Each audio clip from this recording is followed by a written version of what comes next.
So in this video, I'm going to try and demonstrate how my driving hand controls work. Um, they're made by a company called Weigel, and it's somewhere in Europe. And the full name of the controls is I'm going to try to get this right, the Weigel Detroit Electronic Hand Controls. And I've been using them for a good year and a half now, and I've been very happy with them. So let me pull the camera away, and I'll try to give you a driver's eye perspective of how the hand controls work. Okay, I got the camera mounted. I hope it stays there. This is like the second time I've tried this. So the controls, they consist of two knobs. This is just a spinner knob. It's mounted on a steering wheel, so when I make turns, I can just keep one hand on the wheel as I go through the whole turn, and I'll demonstrate that as I'm driving. The other control is the brake and throttle. And what happens is the control actually has a rod that's physically connected to the brake pedal, so it's fail-safe. At pushing forward, I'm actually depressing the brake pedal at the same time. Until I activate the controls, that's the only thing I can do. I can brake. If the controls are not activated, I can't accelerate, which is this other action. If I pull forward, when the controls are activated, it'll let me accelerate. So let me start the car, engaging the brake. And right now, anybody can drive this car. They don't need to use the hand controls. The pedals work. But I don't know if you can see this. There's a button on the dash. If I reach in and press the button 3 times, now the system's engaged.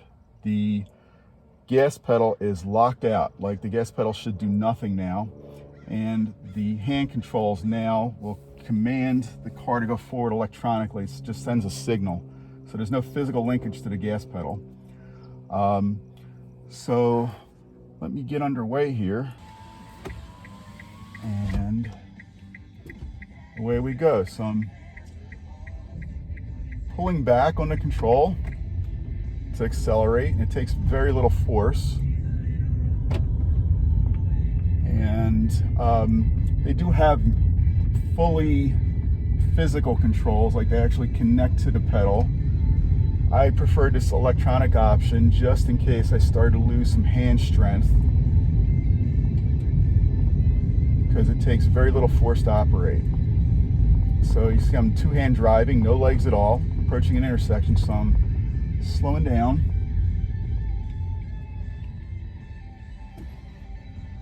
And accelerating through just like you'd normally do.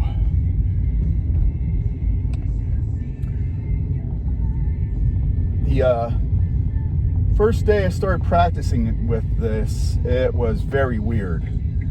My driving was awful, like a lot of jerks and starts and uncertainty, but it surprised me how fast I got used to it. Day 2, it just about felt natural.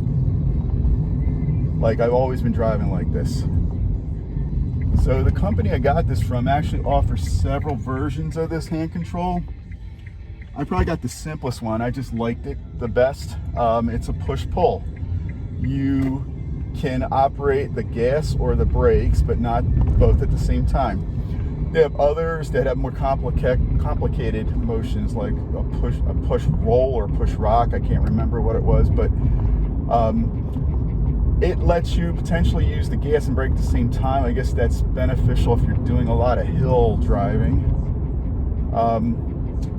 I just went for simplicity, and it feels great. So to get these hand controls, I went through all the proper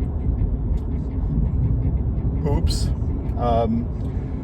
The company that installs them, they do car conversions for disabled people, and they're a company called Mobility Works in Van Nuys.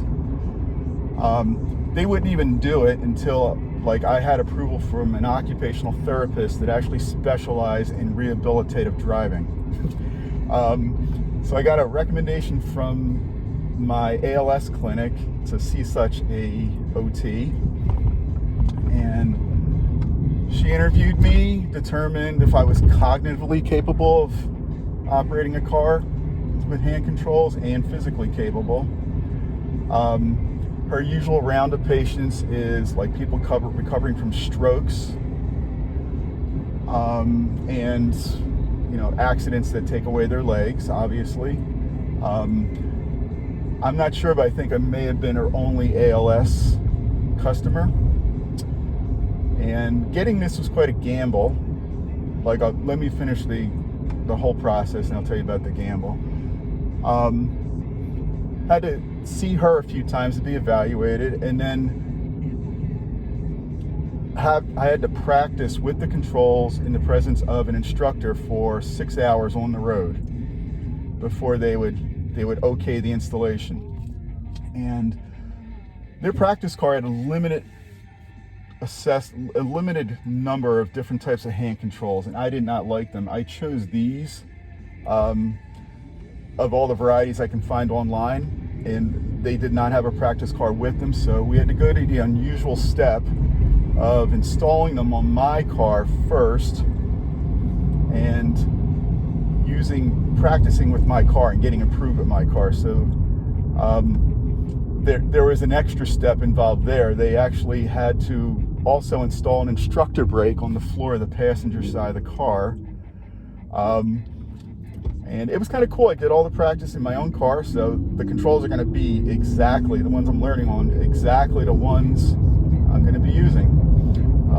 Then after approval, I had to go get the instructor brake removed. So it's a little added cost, but I'd say from start to finish, just making that light. I'd say from start to finish, the total cost, so it's OT visits, time with the instructor, the equipment purchase, the installation, and the extra installation for the instructor brake and then removal, that came to about $4,000. It's totally out of pocket because this is not deemed a medical necessity driving. Let me stop the video for a sec. See, I mentioned $4,000. That does not include this guy you can kind of see behind me. That's my wheelchair. It's called a Tylite wheelchair. It's made by a company right here in the States, Tylite. Great thing about it is it's titanium, which means it's super strong and super light. And I can wheel it right up to the edge of the car and get in the car and then take it apart and pull the pieces in after me. So without that wheelchair, getting driving controls doesn't make sense. Like, I've got to have the way to get in and out of the car by myself if I'm going to expect to drive myself anywhere. That guy, new, fitted for you, costs probably upwards of $3,000. I did a lot of online searching, found him on eBay because I kind of knew the measurements I needed. Like, I had been evaluated for a wheelchair, so I got lucky with that, and final price came in for about $1,000. So total cost of me driving again, $5,000. Was it worth it? Yes, it is very much worth it. Like I said, this is sort of a gamble because ALS is a disease with no patterns or promises, and the only thing certain about it is it'll just continue to get worse. So far, it's been a year and a half, and it's paid off well for me. I did. Some people will probably tell you, oh, you can find like a driving system or a tool very easily on in Amazon. There's like these rods that you connect to your pedals, and they go for about $200. I looked at them, and I do not feel like it's a self-install thing. For one, I did not feel that was the way to go. And even though it's legal to sell them, I'm not even sure it's legal to drive around in them, because like I had to go to the DMV and get approved. Like, they had to look at my setup and watch me drive and approve me for driving. So I did see videos of people using them, using those cheaper $200 Amazon things. So great, they work for them. I don't know all the ins and outs. This solution, the more expensive one I just described, I feel super comfortable driving. I hope this was instructive for anybody looking to go down the same route I went down.